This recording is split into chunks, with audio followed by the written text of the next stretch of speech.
21 জুলাই সোমবার দুপুর 1:12 বিমান বাহিনীর ফাইটার জেট F7 যেটি বিধ্বস্ত হয়ে আমার থেকে ঠিক 150 মিটার দূরে গিয়ে আছড়ে পড়েন। একেবারে শেষ মুহূর্তে বিমান বাহিনীর পাইলট তৌকির ইসলাম সাগর যিনি ইজেক্ট করে ঠিক এখানে একেবারে তিনি পড়েন। এটি একটি টিনের চাল, যেখানে তিনি পড়েছেন সেখানে একটি বিশাল আকারের গর্ত তৈরি হয়েছে। তাকে যে শিক্ষক উদ্ধার করেছেন তার বরাত অনুযায়ী তিনি শেষ মুহূর্ত পর্যন্ত তিনি বেঁচে ছিলেন। এখানে যখন পড়েন তখন তার পালস ঠিক ছিল, তার প্রেশার ঠিক ছিল, সেটি কিন্তু জানাচ্ছিলেন এখানকার যে শিক্ষক যিনি তাকে উদ্ধার করেছেন। একমাত্র স্মার্ট সিটি বসুন্ধরা, আধুনিকতায় এক ধাপ এগিয়ে।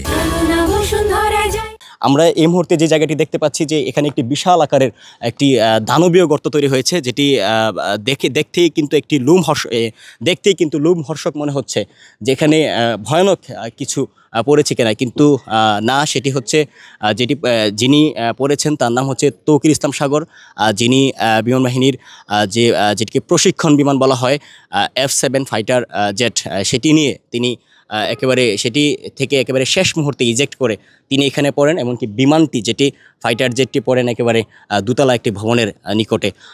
তাৎক্ষণিকভাবে কিন্তু দেশব্যাপী যে একটি শোকের ছায়া নেমে আসে, যেটা আমরা দেখেছি যে সকলে মিলে এখানকার যে শিক্ষার্থীরা রয়েছেন তাদেরকে উদ্ধারের যে কার্যক্রম সেটি কিন্তু শুরু করেন। আমি এই মুহূর্তে দাঁড়িয়ে আছি যেই জায়গাতে পাইলট তৌকির ইসলাম সাগর তিনি পড়েছেন শেষ মুহূর্তে ইজেক্ট করে। আমি ঠিক সেই জায়গাতে দাঁড়িয়ে আছি। এমনকি আপনাদেরকে দেখানোর চেষ্টা করছি। এটি একেবারে ঝুঁকিপূর্ণ একটি টিনের চাল, যার কারণে আমি সামনে যাওয়ার সুযোগ পাচ্ছি না। এটি স্কুল কর্তৃপক্ষ বলছেন যে এটি একটি শারীরিক শিক্ষা ভবন, এমনকি নিচে এক্সারসাইজ ব্যায়ামের জন্য নানা ধরনের যন্ত্রপাতি রাখা ছিল। এখানেই কিন্তু পাইলট তৌকির ইসলাম সাগর তিনি শেষ মুহূর্তে ইজেক্ট করে এখানে কিন্তু আছড়ে পড়েন।